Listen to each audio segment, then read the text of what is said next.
Hello, everybody, and welcome to Whispers Radio, 100 WKKX, the Valley's Watchdog, and UPRN, the UFO Paranormal Radio Network. I'm Jordan Klein. He is Nick Queen. She is the lovely Lola Miller. How you doing this week, Lola? Very good. How are you guys? Oh, never been better. Good. Maybe Nikki's probably been better. A little bit. Look, he almost combed his hair this morning. Yeah. It just goes wherever it wants to. Even if I comb it, it does this. So. Give us That's a call. what product is for. Guys don't use product. Yes, they do. Manly men. Used up. That's the newest commercial campaign. Is that out there. one where the guy's like, I'm sitting on a horse? No, I'm not. No, that's Old Spice. That's I'm Old Spice. Sitting on a horse backwards. Yeah, I love that commercial. Yeah, my like wife this one. likes that one. I like the one where it's like the half horse, half. He's like, I like this because it's two things, and I'm two things. I'm a man, I'm a smart shopper. That kills me. I haven't seen that one.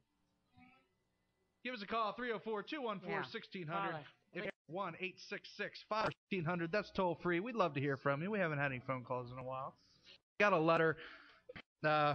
Just want to say Whispers Radio and UPRN, our families would like to give out a special thanks and remembrance to Nora, who has been a supporter of the show for over the last 2 years. She today has finished the race with from cancer.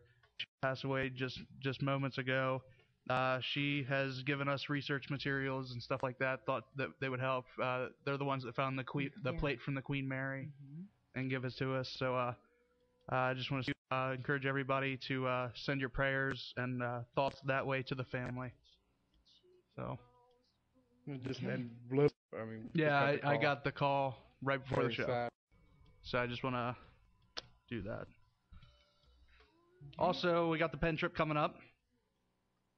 Penn trip is June 30th. That's a Wednesday. We say, Jordan, why would you schedule that on a Wednesday? I didn't have a choice.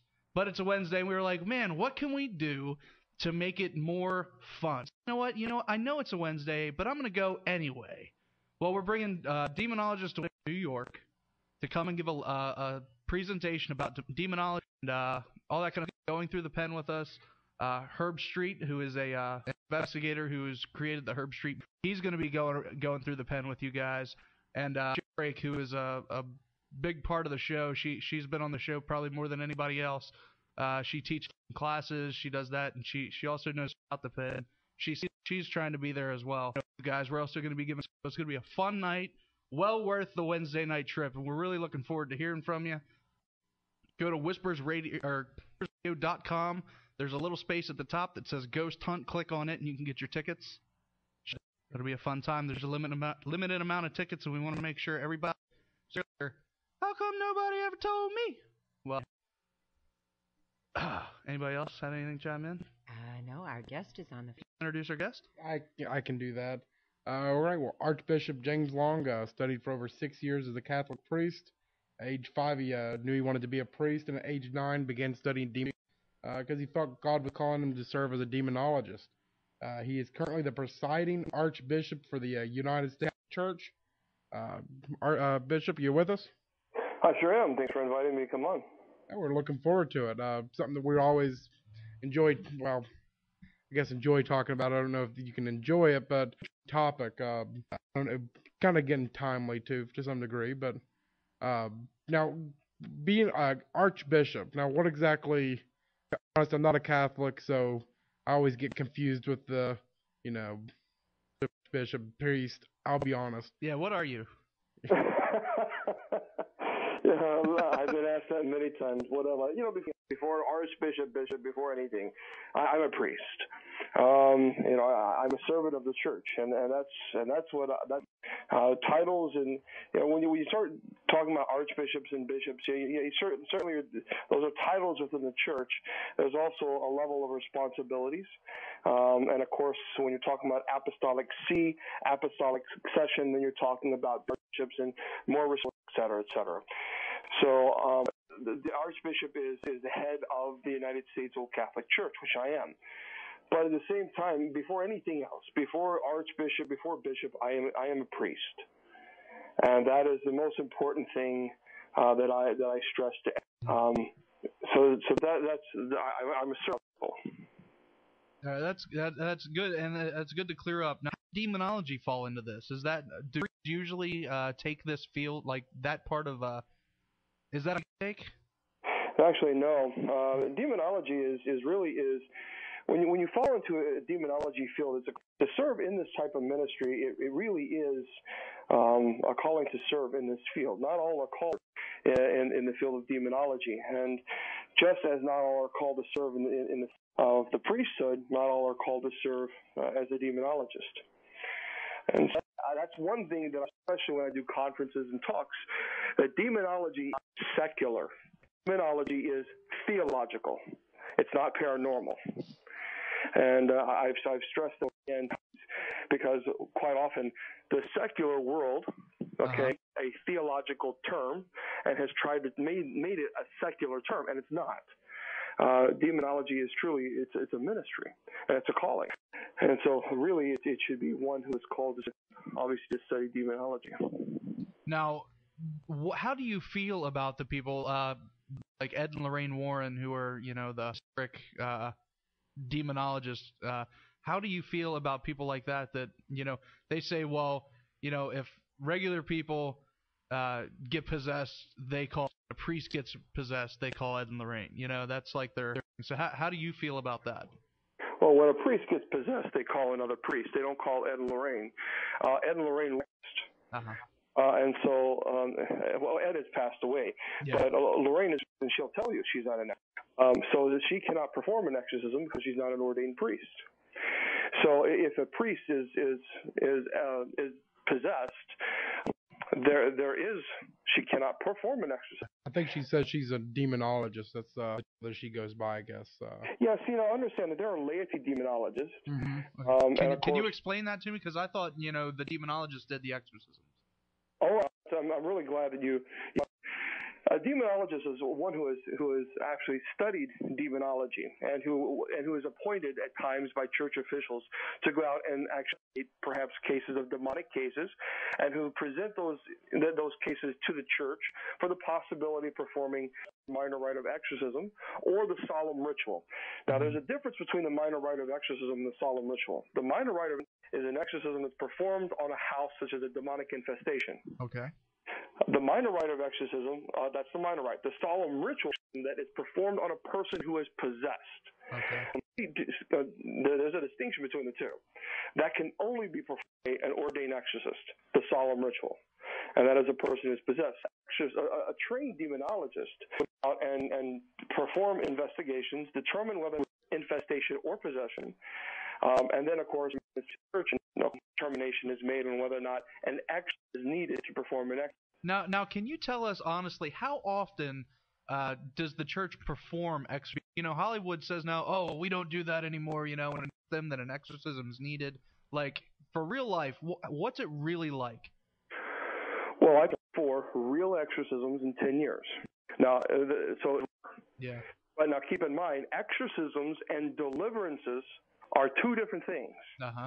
Now, when you're talking about an exorcism, you're talking about someone who is truly possessed, who has no control over their bodily functions at all. Kind of like The Exorcist. I'm sorry?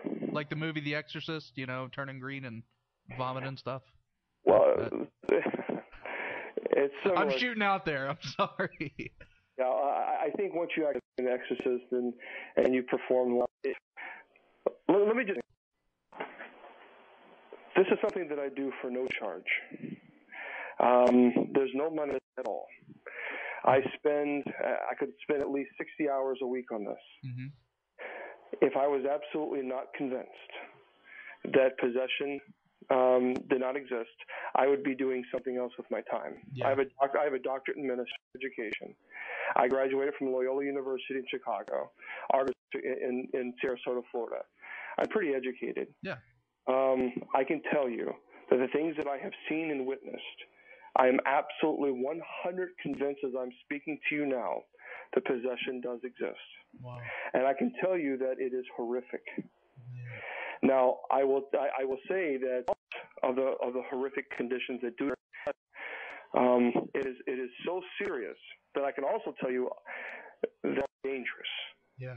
But there are things during an exorcism that is so sensitive, and that's why you have to be very sensitive to not only, but also, of course, the families who are present as well, because it really does take a toll on not only the person, but families.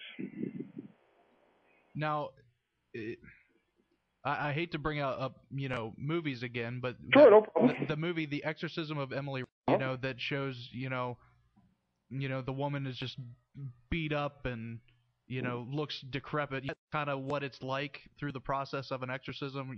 The body just gets so destroyed. It can be, absolutely.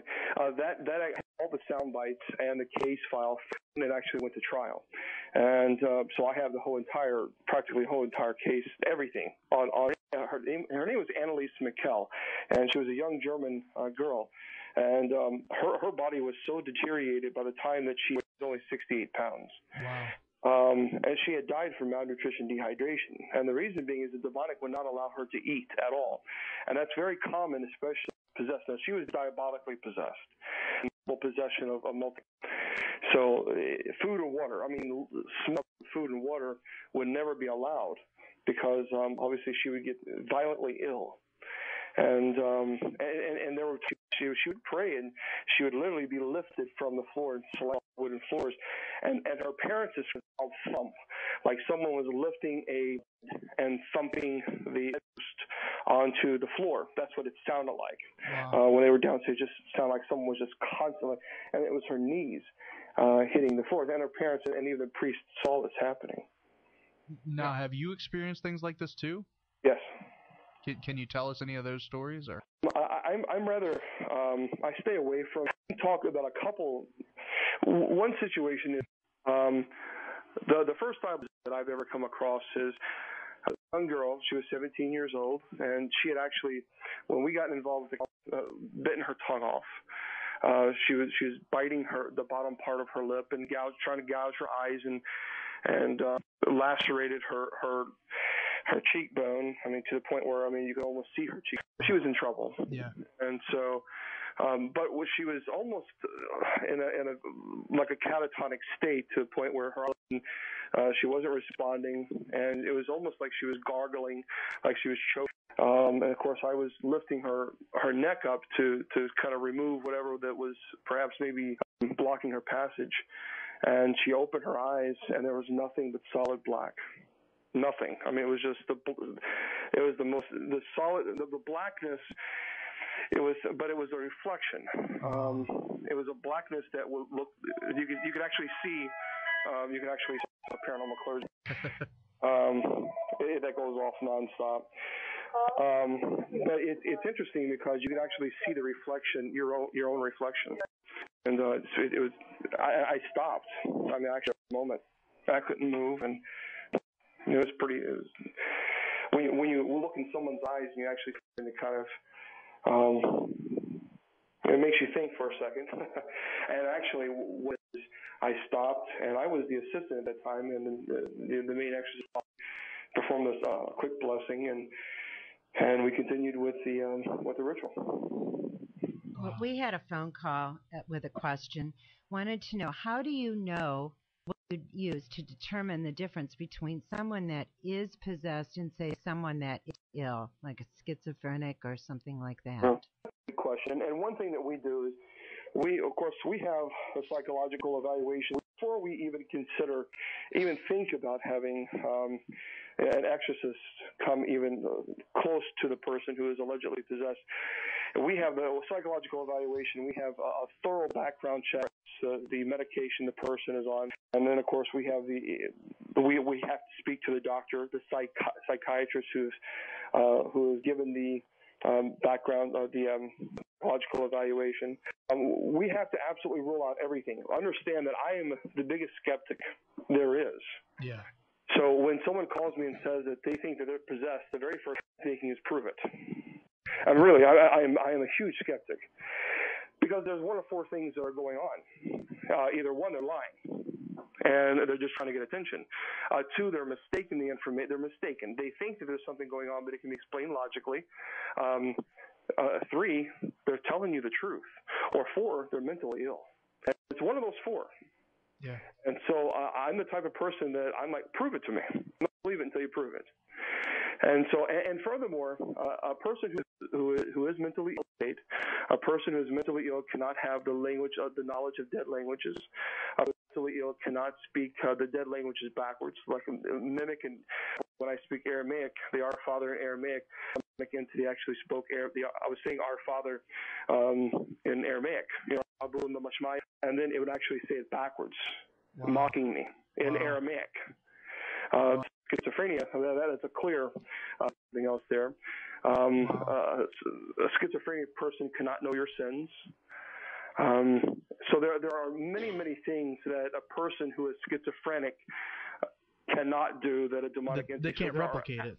I'm sorry? They can't replicate, what a real exorcism, real possession. I will say that, and that's a question that I ask a lot. There are a person who is mentally ill, a person who is mentally ill does not have the languages, the knowledge of death.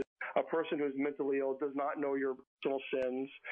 Is mentally ill can't do those things that a person who's truly possessed does. Yeah. So there are clear. It is really the distinctions are so clear. Even then, even if I have someone levitating, even if I have someone speaking in dead languages, someone actually telling me I have someone doing all of these things, I still have them do a psychological. I still want to know every patient that they're on. I have to know this for many reasons. Now, is there like a stage, I guess, that most possessions happen? Because, I think, most of the TV says, girls, with the possessions, but is there really a certain age that it usually happens? Yeah, usually at the age of reason. I have found that at the age of 14 and above tend to be in the age range where that's a possibility of possession can occur. Poltergeist is not what I found through my primary research. Of course, research that's actually in the field. I have found that has nothing to do with demonic entities, and the reason poltergeist I have found the negative energy that's emitting from an individual or individuals. Like for example, you have extreme emotional distress that's occurring within a family, or a child going through puberty, or especially now, and we're getting a lot of poltergeist cases. How many people are losing their jobs, losing their houses? A lot of fighting going on in the homes because. Understandably so, because the economy is so terrible. And so there's a lot of extreme emotional distress that's occurring. And so what I'm teaching paranormal groups is learn what's going on behind this, peel the layers back, and you're going to find emotional stress occurring within this family. And when you get the family help, counseling, dealing with these emotional distresses, you will find it will decrease or stop altogether. That's not going to occur with the invitation issue. You can get the family all day long, but the invitation will continue.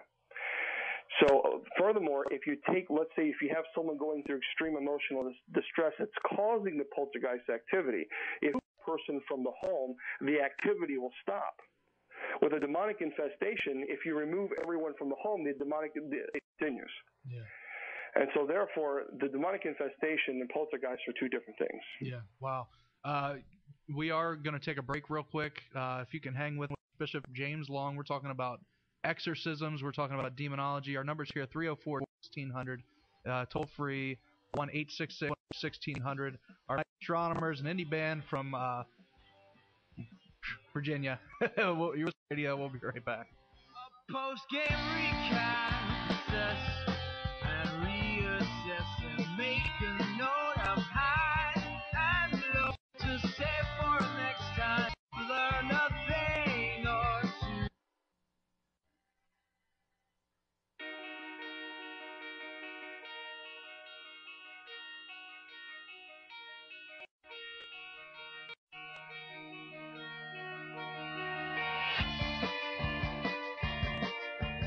Welcome back, everybody, to Whispers Radio here on AM 1600 WKKX, the Valley's Watchdog, and UPRN, the UFO Paranormal Radio Network. He's Nick Queen. She is the lovely Lola Miller. Give us a call, 304-214-1600. If you're out of the area, 1-866-514-1600. What you're listening to is the Astronomers.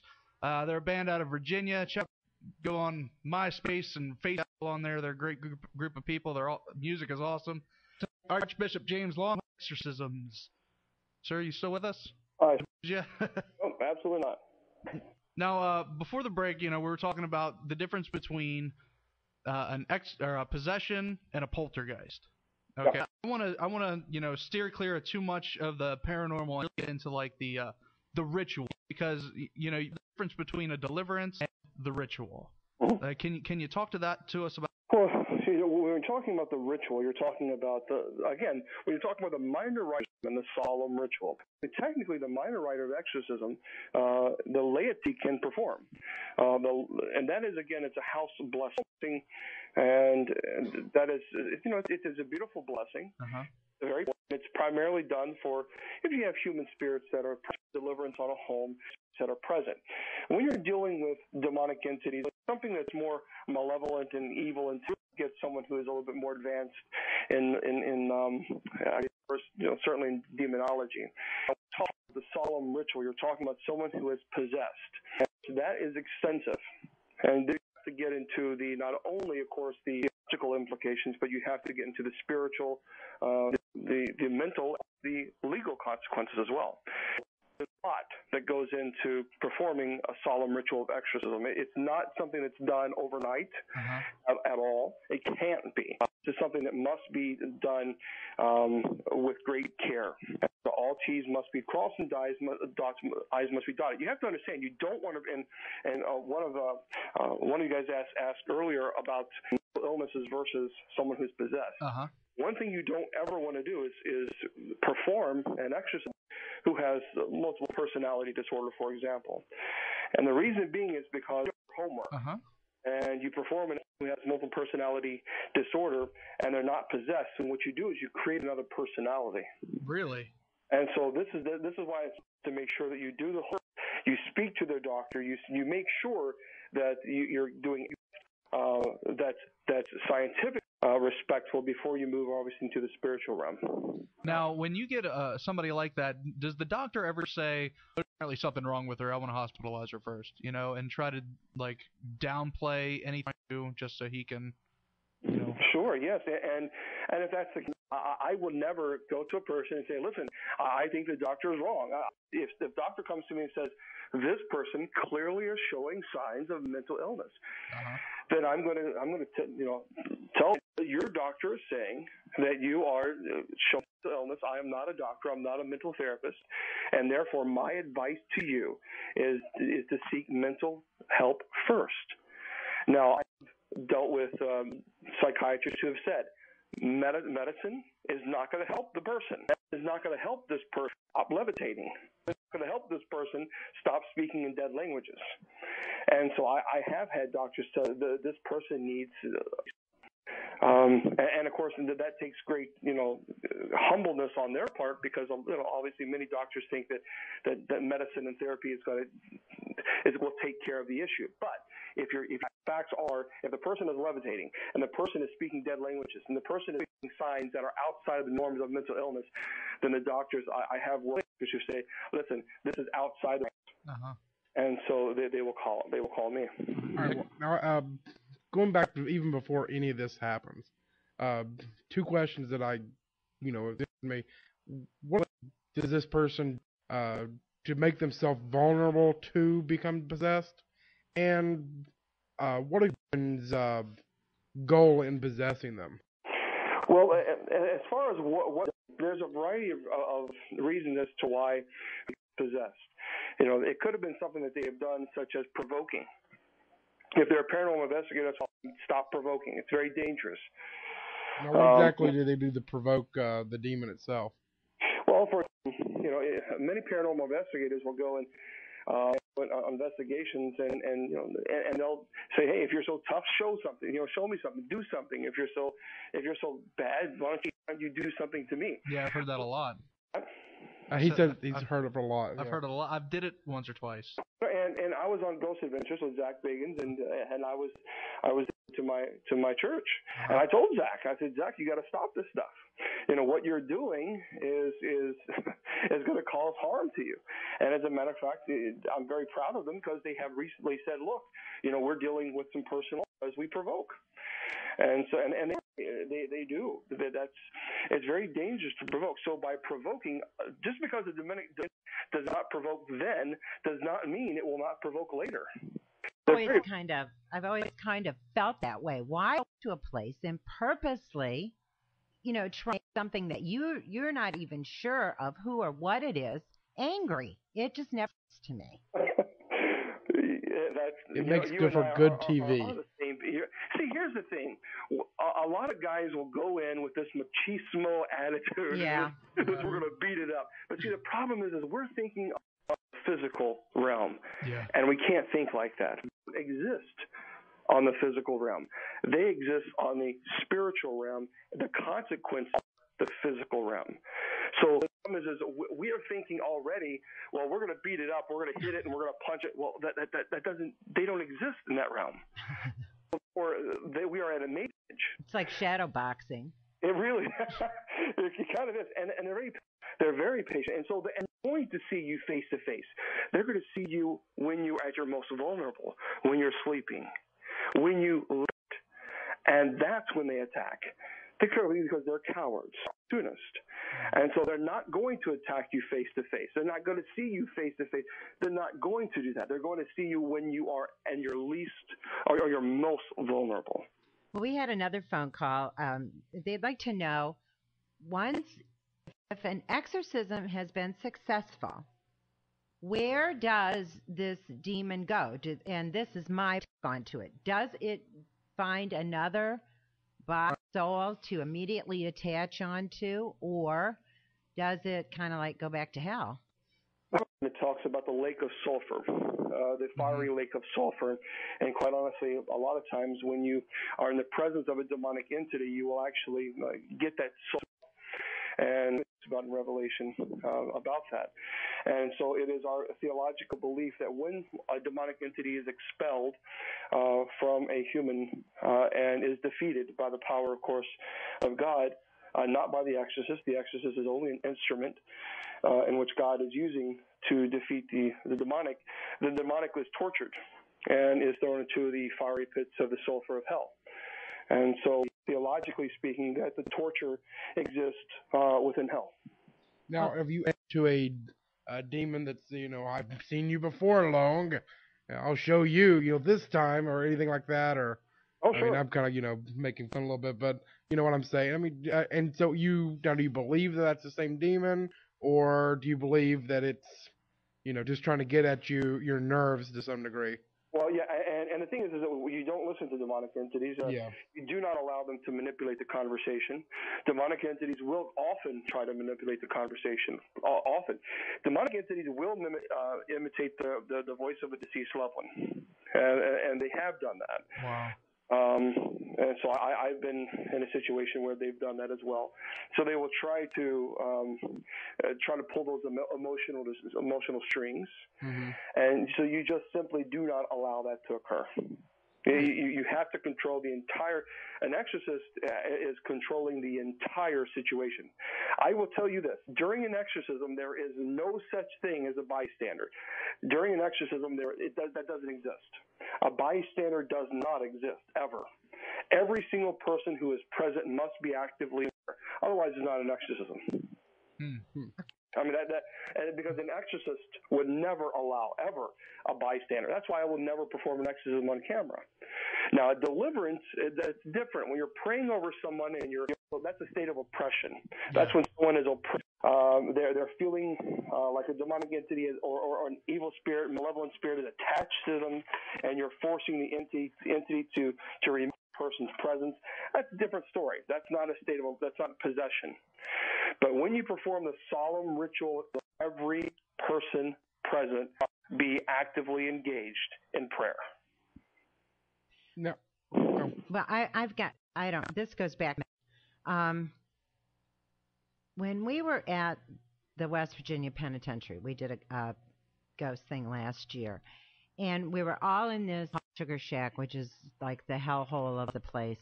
All of a sudden, several people smelled something like burning, and then a photograph turned up later that showed almost like a trail, mark from one girl's hand down to the ground. What I don't know, for aside from a match, smells like would it have been? I mean, that place is notorious for having evil that were there and were murdered there or died there, and and that just got me thinking when you said that a lot of times you can smell like this sulfur smell. When entity is present, there's no guessing. There is absolutely no guessing. I have friends who are psychic and who are really truly gifted psychics. But I will also say this: you don't need a psychic there to tell you that they're present. You don't need. If you need a psychic present to tell you that there is a demonic entity present, then there's no demon. Okay.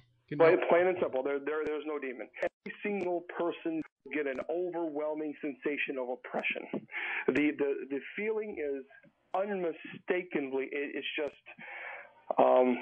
the oppression. Every anxiety, every hair, every anxiousness, every sense of dread over me, and you just want to go. You just want to leave right now. Immediately you feel sickness to your stomach, headache. You got to go now. And there's no need for a psychic. The feeling just of dread, total despair and dread.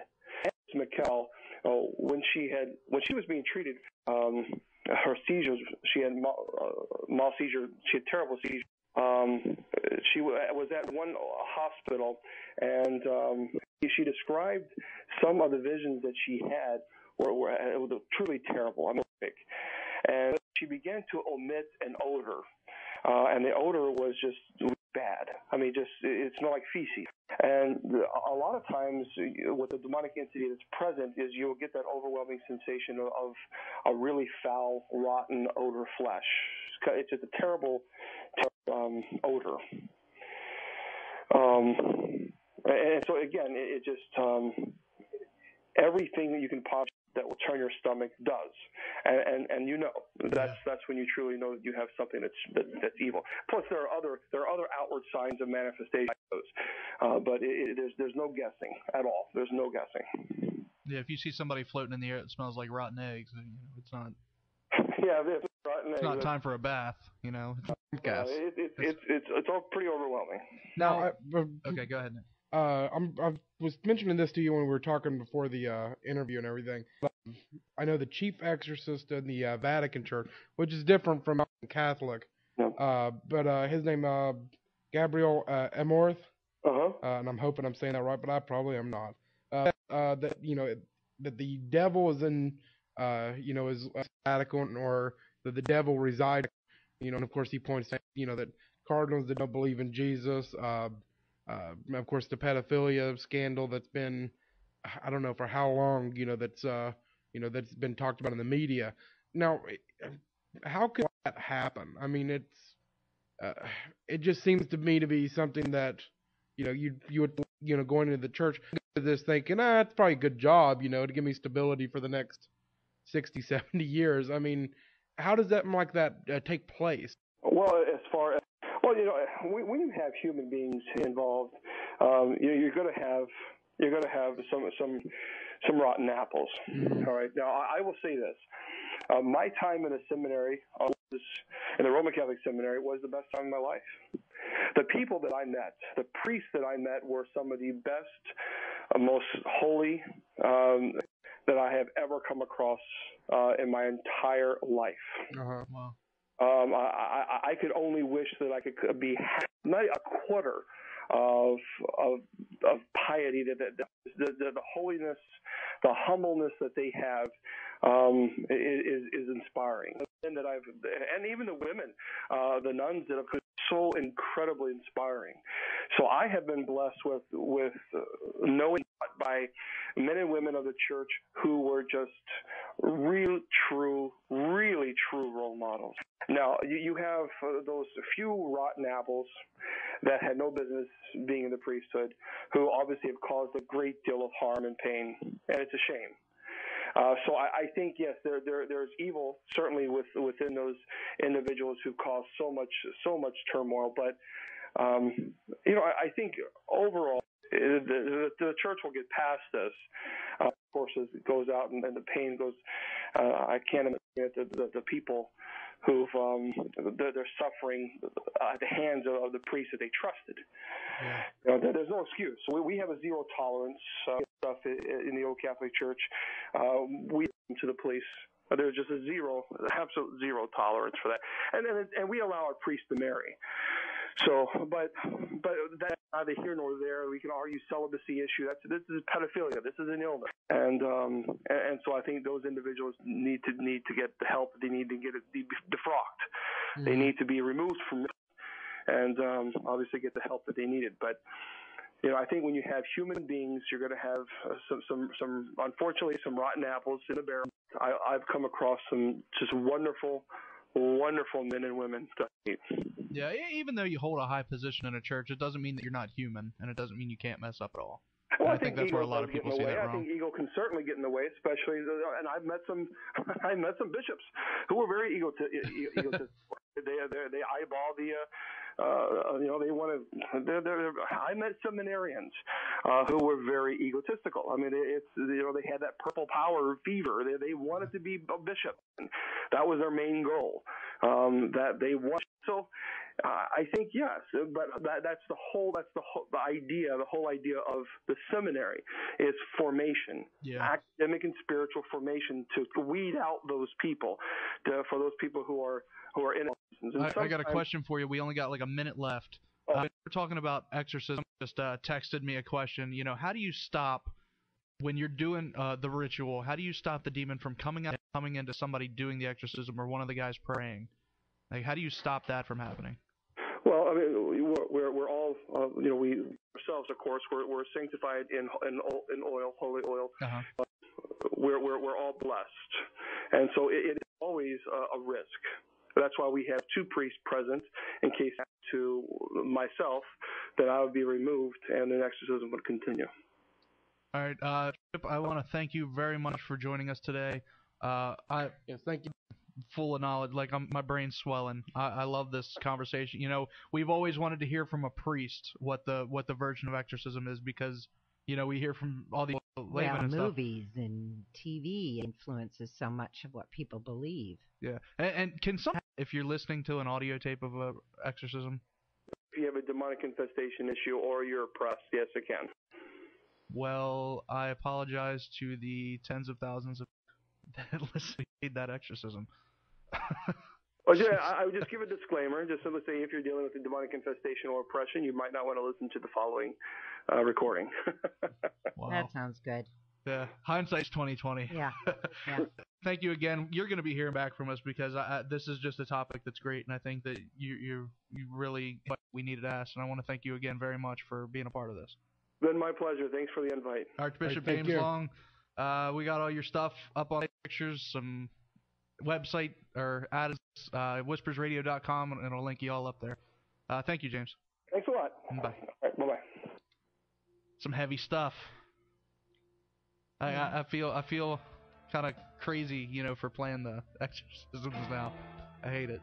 And then time for the news. You're listening to Whispers Radio on AM 1600 WKKX, the Valley's Watchdog, and UPRN, the UFO Paranormal Radio Network, and the Astronomers.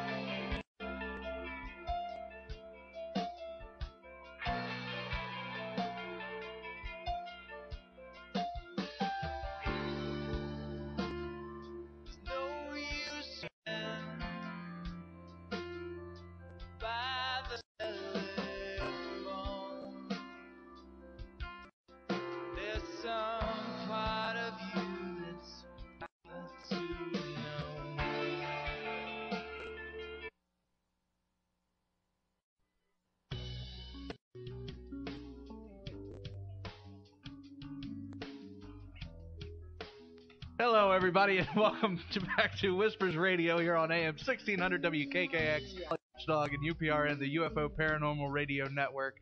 I think we're streaming from the internet. We were having some issues during the last hour.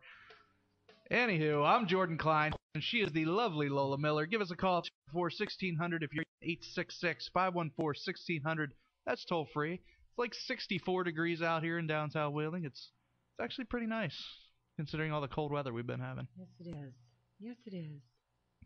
Need to find out how to get in touch with a landlord. The house next to mine is like falling apart. And when I say next, there's like 3 feet between. Yeah, just about. And I know there's a raccoon highway. So that's hard because there's a tree with branches that go over to this roof. And I have seen raccoons coming down that tree. Turns out somehow my cats are getting into that broken window that is really, really high. I don't know how they're even doing it. But they have found their way out of a broken window in the front on the roof of that porch and then jumping from to the roof of the porch and peering into our bedroom windows. And yet when you open your window, they know they're in trouble. So I need, somehow I've got to find out. I've got to get somebody in that building to block these windows. Because not only, what I'm really afraid of, they found the first rabid coon in Ohio County. Oh, really? Yes. It was Jordan, in the it's paper. time to I get know, you and back. I told your story in reference to that the other day. But again, folks. It'll be a couple months, but you know. I'm sorry when the full moon comes out. But, you know, But still foam at the mouth a little bit. Do Get you? a little crazy. I've heard that will go away over time. I've been perhaps. hoping. It's been a year. You were doing that Well, before at you least got you bit. quit growing all that hair. No, I didn't. Yeah, you have. I quit growing it on the top of my head. It's called Nair. I hate you, Nick. I don't know how to go about that. Now, wouldn't you be able to go over to the city? I know they have I don't know if it's the deed deeds books, or the. but yes, that's how I would have. Seemed to like go you'd about almost it. could call the cops and say, "Hey, you know, there's." Tall Dwarf says call the city. Yeah, that's what I would do. Because there's a tree in the backyard too that really needs to go. The AEP. Sorry, Brian, I was supposed to take care of that, but they should probably come and that because there's lines running all the way through it. Oh. And because of the way the tree is grown now, the lines are rubbing off. So they're, you know, I don't all of a sudden want to have crispy critter for dinner. I don't know, but yeah. Maybe you could call the animal control, and since they can't get in unless they have the person. To get the.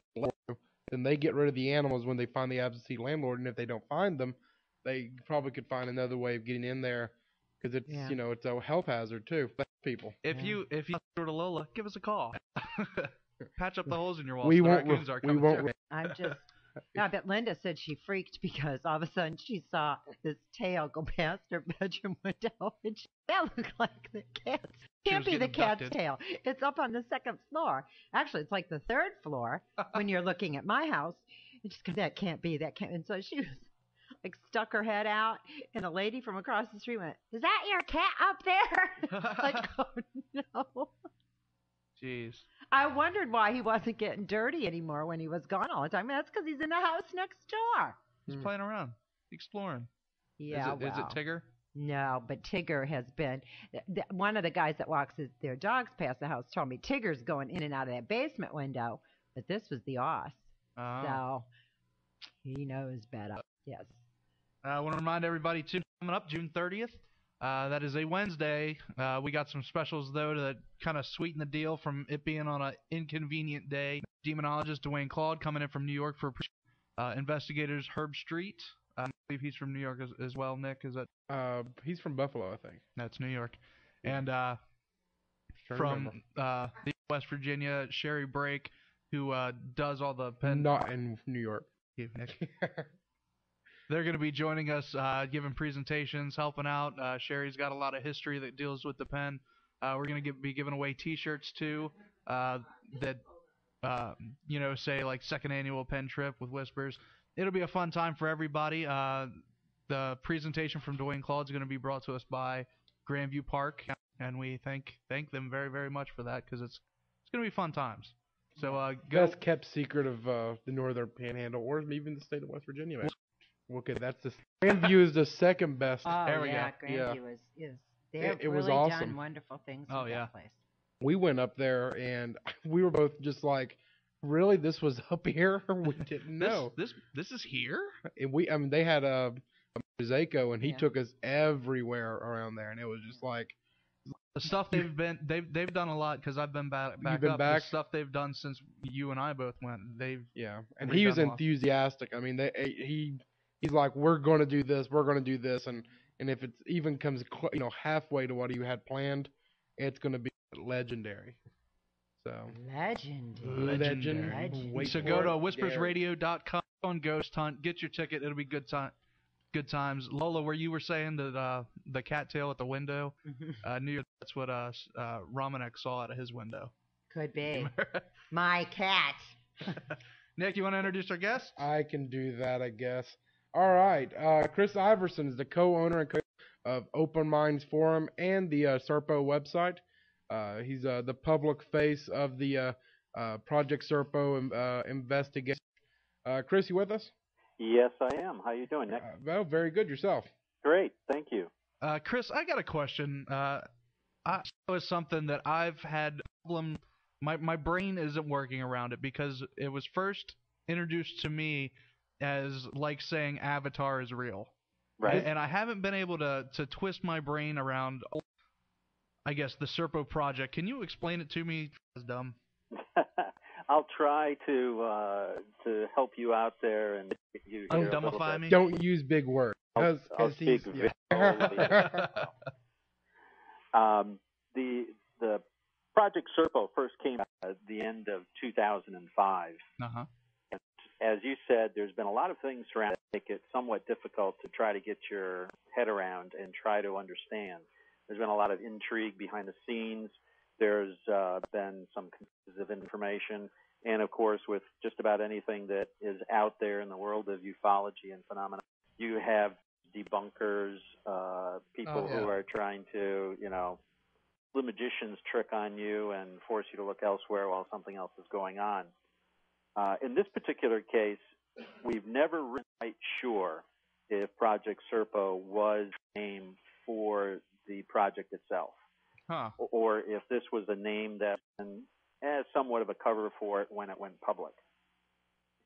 From the multiple, and this really comes to us from the world of intelligence, military, and so forth, is that there have been at least the exchange program that did occur, and possibly as many exchange programs. So with the information that came to us, and I'm sure that you've read some of the release.org website, and the discussion which is prominent and really led to the beginning of the Open Minds Forum, is quite a bit of the discussion did get centered and backed with information obviously not true, and was put out there for the fuse in the story, for the plausible deniability, those people to come out and say, oh, come on, they had a supply list that went to Serpo, the ponds and lawnmowers. Come on, the whole thing's got to be. Now, can you explain what Project Serpo is? Because there's a lot of people out there, I'm sure right now, because I'm telling them, really struggling with it. If you can explain what the project was, because you're talking the exchanging and all that. Sure. It first, a little backstory to it was that if you go back to 1947, of course, everybody was Roswell. And not only Roswell, but the fact that there were a couple that occurred within a few months of each other in the American Southwest. Somewhere in one of these crashes, a live extraterrestrial was recovered. Lived for approximately 5 years and was able to communicate with the help of the people who were holding him with the planet or the star system that he came from. And eventually it led to a landing that occurred at Holloman Air Force Base in 1964. At that, in 1964, there was an exchange of information, and a date was finally agreed upon for an exchange in 1965. Mm-hmm.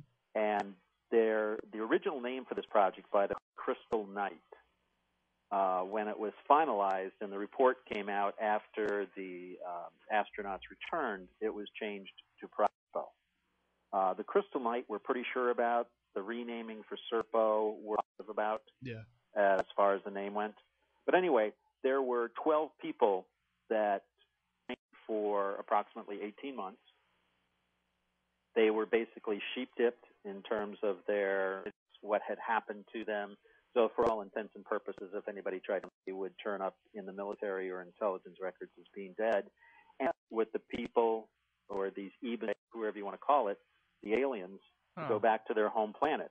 And in exchange, one of their own, a new one of their own, stayed behind because they had died.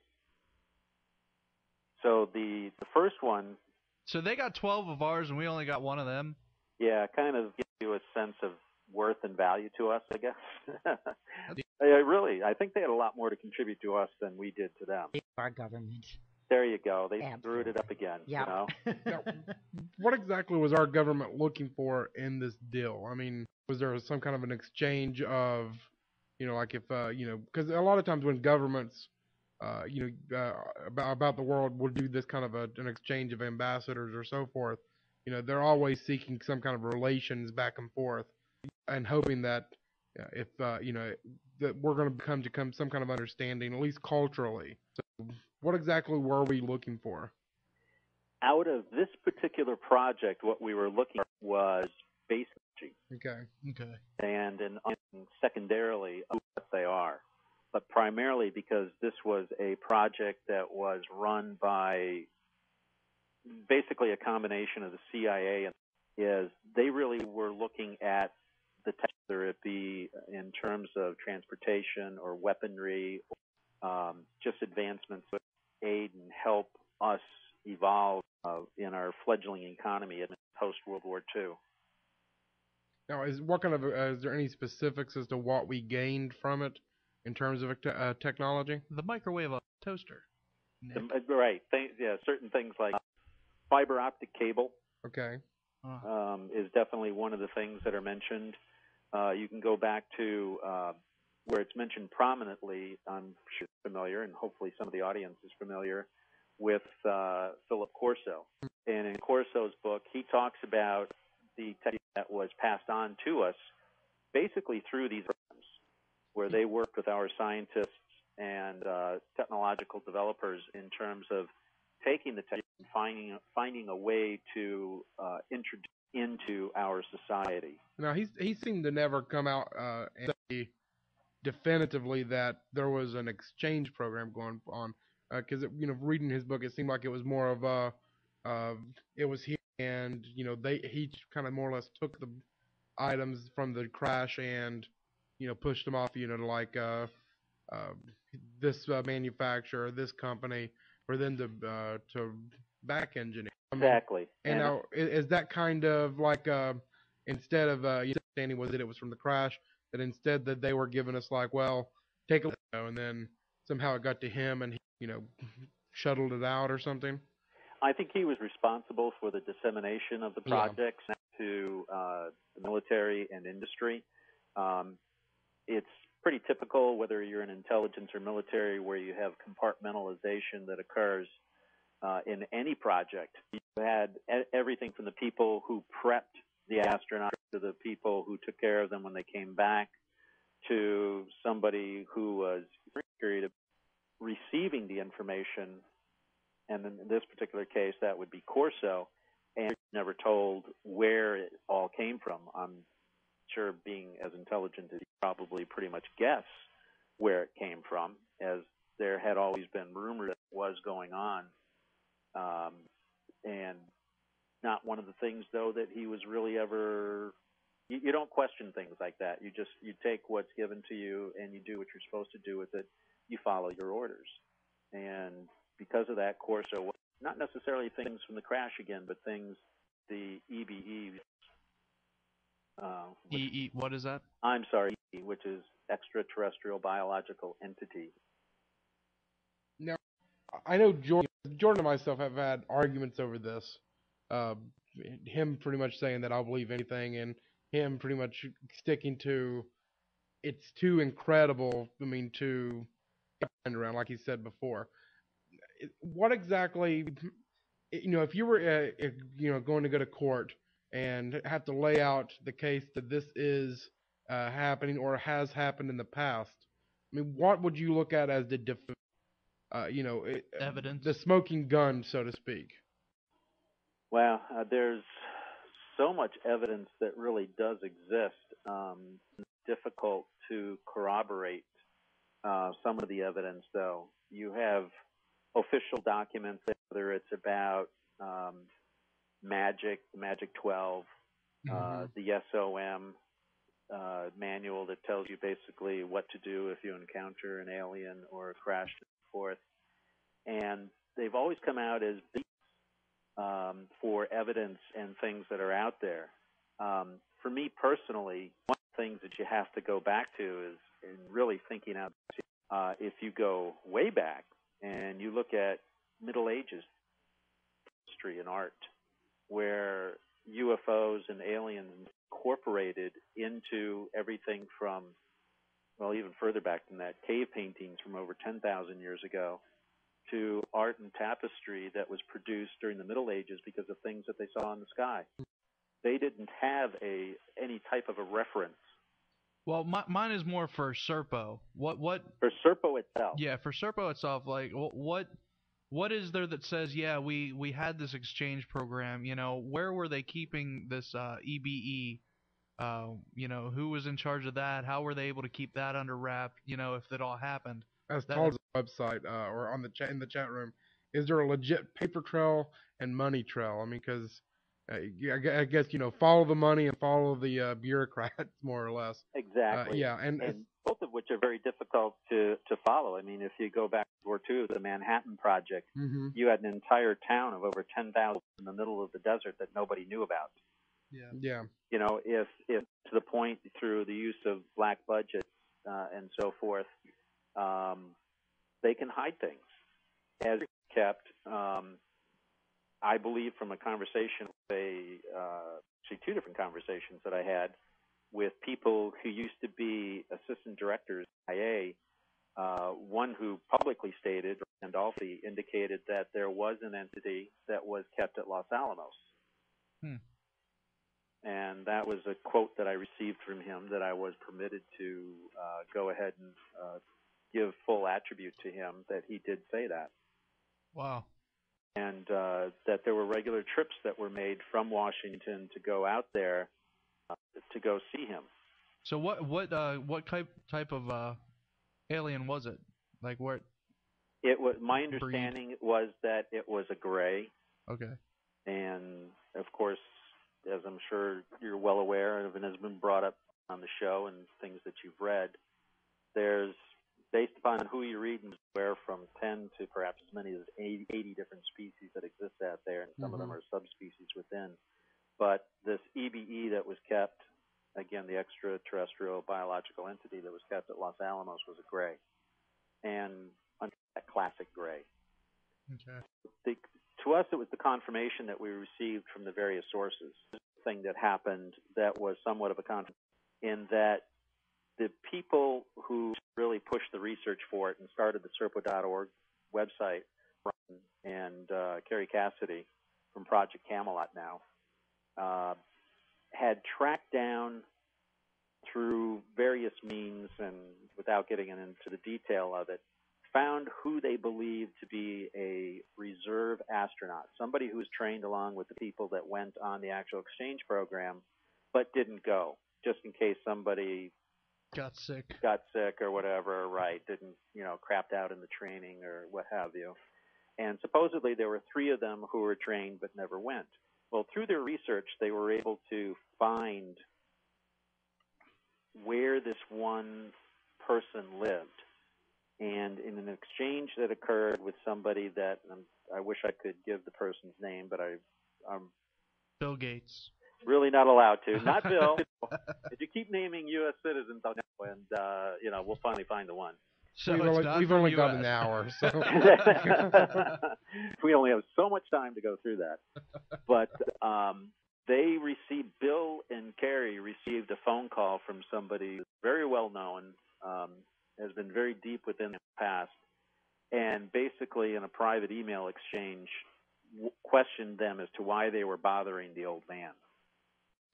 And some of the details that came out of those emails was basically confirmation of the fact that this was a person who was trained to be a reserve astronaut in an exchange program.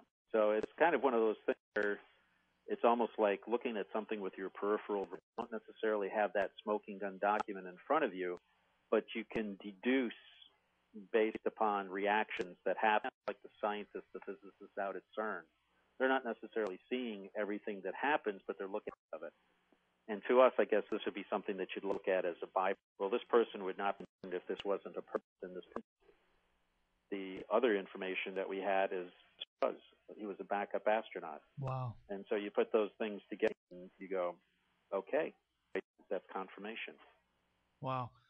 If you could for a few minutes, Chris, we got to take our bottom of the hour break. Sure. The music you're listening to is The Astronomers and Indie. Look them up. MySpace, Facebook, they're on there. You'll love them. We'll be right back.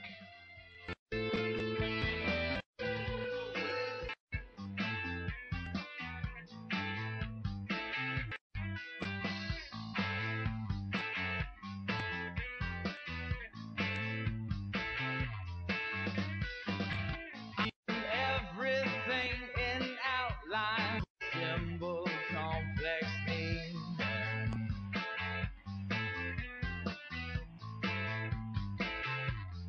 Baby, 'cause I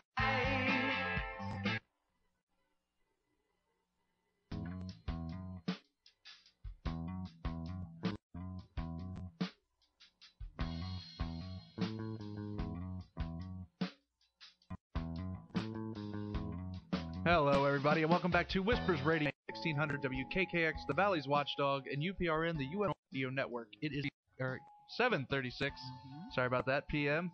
About 64 degrees here in downtown Wheeling. Give us a call for 1600 if you're out of the area. 1-866-514-1600. I'm Jordan Klein. He's Nick Queen. She is the lovely Lola Miller. And our guest tonight, Mr. Chris Iversen. We were talking about Project Search. Still with us? No.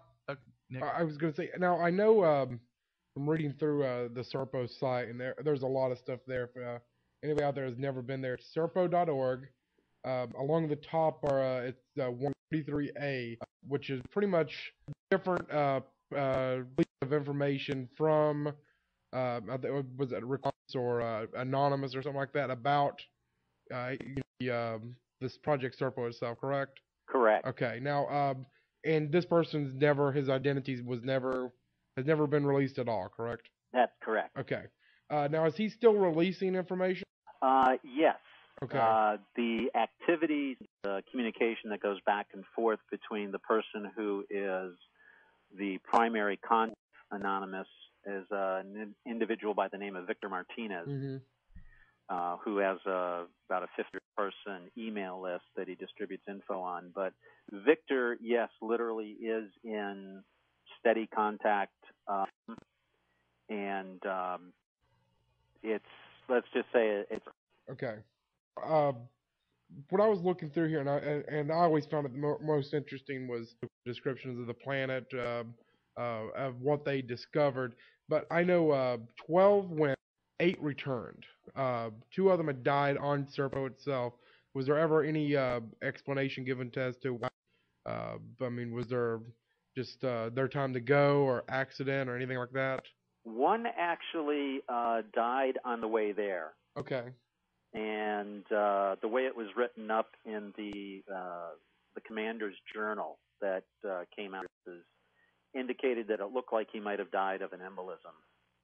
Could have been something that he might have had that was attributable to the conditions for the space travel, as it was apparent that there was quite a bit of orientation on the parts of the astronauts on board the ship, and they really weren't sure if that was just due to the speed that they were traveling at, or the gravitational effects, or even if they were in some, for lack of a better term, suspended animation during the trip. Now, before we go, and something I hadn't even thought of the ship itself, we're all kind of used to the typical, saucer kind of craft. Most people, when you say that's the first thing they pop in. They were probably traveling on to something larger than this. Yeah. Now, what is it? Kind of a triangular craft? Is there ever any itself that took them to Serpo? They were never quite positive of the shape of the ship because they knew that they went up in a much smaller craft, kind of a typical saucer shaped, and to their determination, they were in a mothership, I guess you'd call it, and was most likely mostly round in shape. Yeah. All right. Now, okay. So one died on the way, the other one died on Serpo. Right. One died on Serpo. One died along the way. Now, was there any explanation given for why that other? The person that died there, boy, I got to dig into my memory banks here. Yeah, I was trying to find the explanation, and I can't remember those. Yeah, it wasn't anything like he fell sick or accident. Not exactly quite sure. Okay, and two decided to remain on the planet while the other 8 came back. That's correct. Now, did they ever return? No, they did not. Okay. Okay, well, let's define this. You said they came back, but they didn't return. No. They what? Okay, so one dies on the way, so you got 11. Another one dies on the planet. 8 returned, and 2 stayed on Serpo. Stayed. Yeah. Okay, well, where? They have all passed on. Information that somebody else totally outside of all of this is that they all died 5 years of their return. And most likely it would have been due to cancers that they would have obtained from the trip itself. They were sequestered for a couple of years, actually, as debriefing. And by that point in time, they were all getting sick. And now, how far did they have to travel? Well, if it was indeed Zeta Reticuli that they went to, that 46 light years that exists out there, that this could have been a different system, something much closer. So 46 light, that's, correct me if I'm wrong here, a light year is a year traveling at the speed of light. So it took them 46 years to get there, if they could hit light speed? No, and in fact, the trip there, I believe, was 17 months, and the trip back was 9 months. Okay. So obviously, they were traveling faster than light speed. Some type of travel that's faster than light. That's correct. Okay, now. Now that's again, when you look at the possibilities that this was not Zeta Reticuli 1 and 2 that they went to, some of the although this could have been another exchange program, is that it was actually Alpha Centauri. Now, these other exchange programs, because the only one I had ever heard of before, I think I talked to you the other day, was just Serpo. You said that there is possibly 3 others or 3 altogether?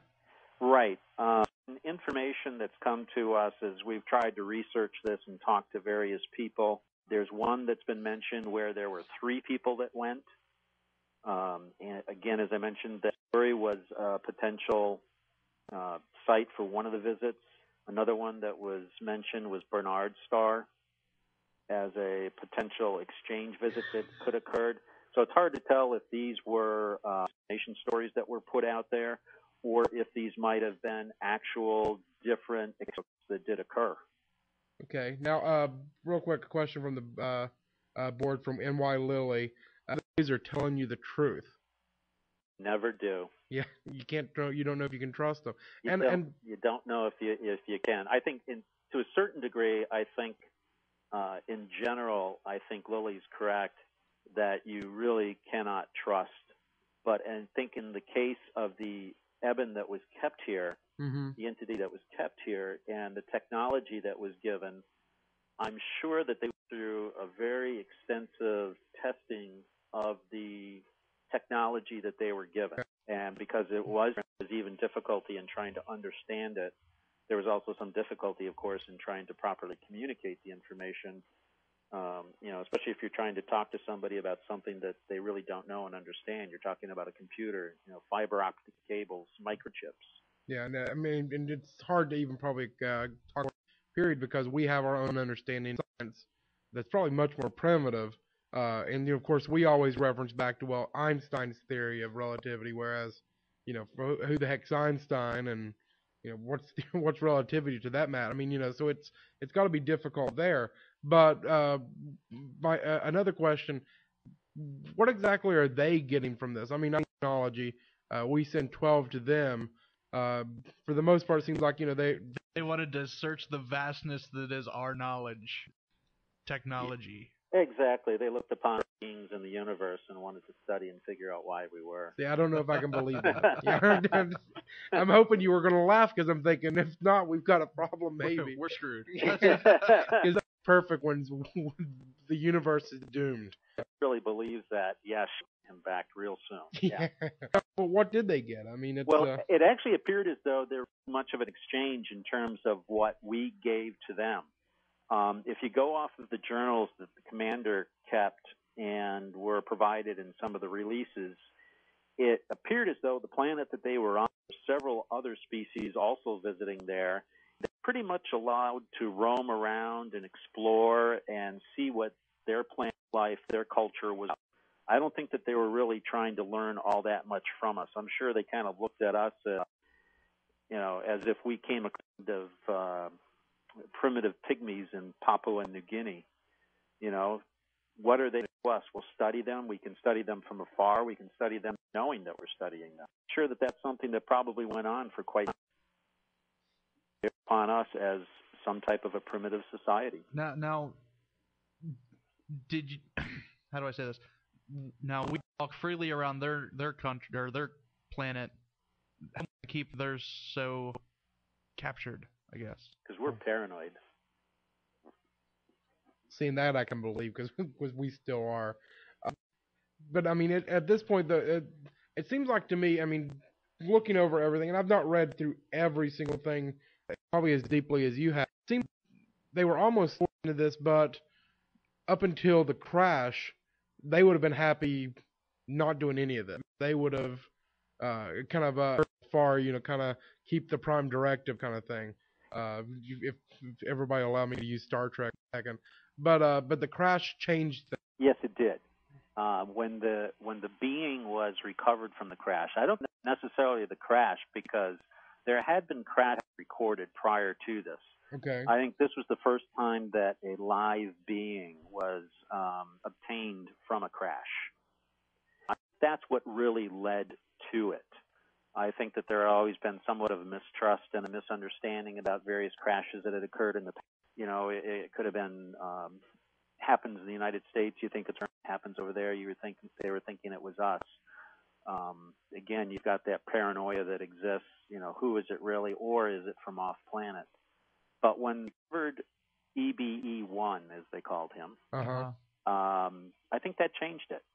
And that gave them an opportunity. Wow, okay, here's a real live being in front of us. It's not somebody that's appearing at night. It's not something from a story. We have a live being here, and we can examine it.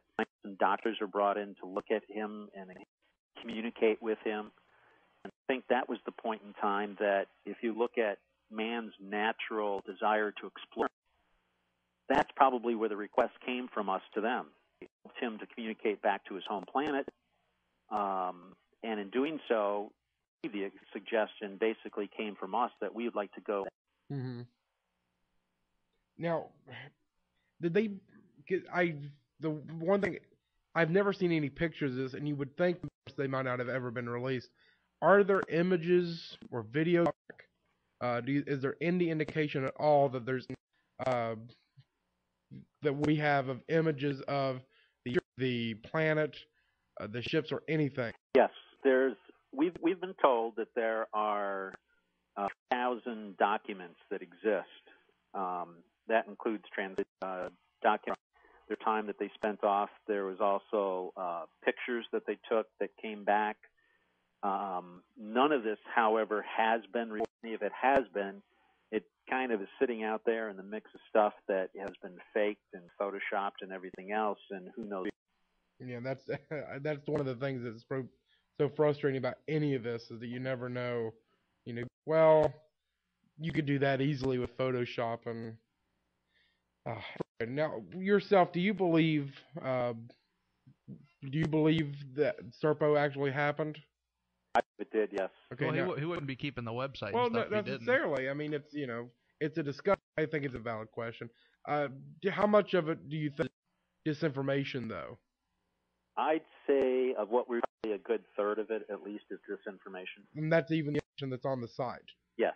And you're now is that all from Request Anonymous? And that he's releasing some disinformation, or somehow that they're starting to get, somebody to give information, or how exactly has that, I guess, got into the website itself? Right. There were actually, I mean, there's one original anonymous that is still referred to as Request Anonymous or Okay. RA or Anon. But there's actually a group of 6, and they're all retired from DIA. Okay. Or they're now all retired. I believe at the time, I think 2 of them were still employees.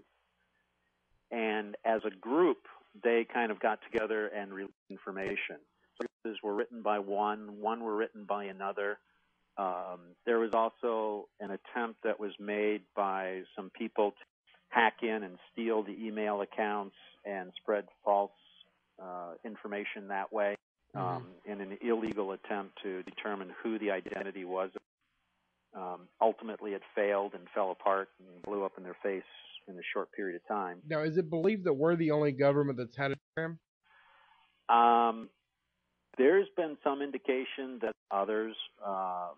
There's been an indication from Russia. Okay. But again, these things have been nailed down so tightly within countries in which they occurred. We're sitting here questioning whether there was any 3 here in the United States. Sure. So Wow. anything, that comes from elsewhere is really, the ability to attach any to it is pretty low. Okay. Did these guys volunteer for this? Or just told, here's your new assignment? They volunteered, but the details of it until they were actually well within it. But they were told what the result of it, basically, that they would be, as the term is called, sheep dipped. What does that mean? You may as well be dead because no. Kind of like joining the MI in that movie. Yeah, exactly. The story that will exist out there in the public is that you died in a training accident or something like that. Wow. Wow. Have you or anybody gone through then and looking for other names, but like researching training accidents and seeing if perhaps there is some afterwards anyway? Yeah. And? Yes, there are. Okay. There's people that you would look at. I mean, you have to, if you look at the time, if you look in the 50s and 60s, the training program in existence, the development of, the race for the moon was going on, and Merck and Apollo were going on, and even the deaths in the public, there were deaths testing the X-1 rocket, for instance. There have been plenty of training deaths that have occurred out there just in the desert doing regular training missions and so forth that they were doing. And it would act easy. So when you do the research, and it takes quite a bit to do, you find people who are listed as dying in crashes, solo crashes by themselves. You try to find them and their family, and you look to the family of there even being a family that they had. And you kind of flag that one as going, okay, that could have been somebody that was sheep dipped, something like this. A program of some kind. A different program, very well could have been. Time. I want to thank you very much. Unfortunately, because this is fascinating. It's always when our conversations get really good, heated, and deep that the clock's like, well. So we're going to be getting in contact with you and maybe talking about this a little bit today. Oh, fantastic. Website's linked up to our Nick? Yes, and also can you announce, because I totally missed it on the website itself, but you're going to be speaking at a conference here soon on this topic, and when is that, and more information? Sure, that's going to be this coming in Bordentown, New Jersey, and the website is drufo.org. You can go there, learn details about it. I actually get to lead off on Saturday morning at 10 a.m. talking about this. Got 2 hours talking about Serpo and exchange programs that occurred. So I'm looking forward to it, very excited. In the past, this is actually going to be my first time that I've ever gone to a conference. Oh, wow. Well, congratulations. Well, have Hope everything fun. goes well. Because you know what happens at those conferences. It stays at the conference. That's right. All right, Chris, thank you very much. Like I said, you'll be hearing from us again, and we have your websites linked up to our... Well, fantastic. Nick, Jordan, Lola, thank you very much. Oh, Much thank you. appreciated, and I thoroughly enjoyed myself, and provided you with some good answers and questions for you to think about in the future. Well, I'll be through everything again because... Chris Iversen, Serpo.org, and openmindsforum.com. So go check it out. Good Thanks, night. Chris. Bye, Chris. Thank you. Thank you. Okay, so we really heated argument before the show on this. It's Avatar. It's Avatar. I was like, if you take Serpo and add Pocahontas, it's Avatar. Well, maybe he had. Am I swayed? Oh, yeah. Takes a lot more than sure. There's lots of evidence, but I don't have it. I think the big, and I know where you have back, because my argument is that Jordan doesn't believe anything unless it's ghost. That's my argument, because he doesn't, anything hardly. He believes. No, I don't believe like it. You could tell there's him a chance. a piece of toast jumped up and walked. Oh my gosh! It's like true. hook, line, and sinker with It's Nick. not true, but I can see. I think both of you agree. The more you dig, the more muddy it gets. I don't think you could prove any of this, really. Well, There's always a chance. a lot of it is What's that? our innate distrust of our government.